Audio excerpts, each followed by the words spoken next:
O ano daw comment natin dito sa ICC, kinasuhan sila ng Russia.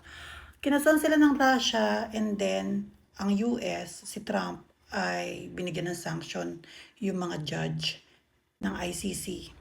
Naniniwala ang mga bansang ito na may mali sa ICC. Tingin ko nakaapekto ang maraming lumaban sa ICC ng mga bansa dahil sa pagkakadakip kay Rodrigo Duterte.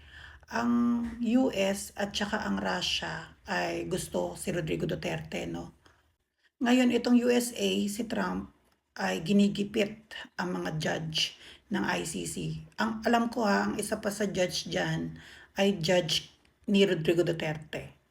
Ano to?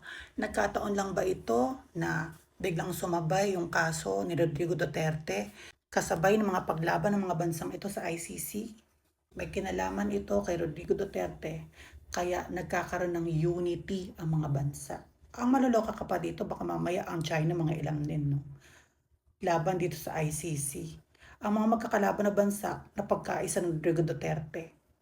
Kung magpapatuloy ang takbo nito at maraming mga bansa ang aalma sa ICC, nakakasiguro tayo na mag-uumpisa ang pagbagsak ng ICC.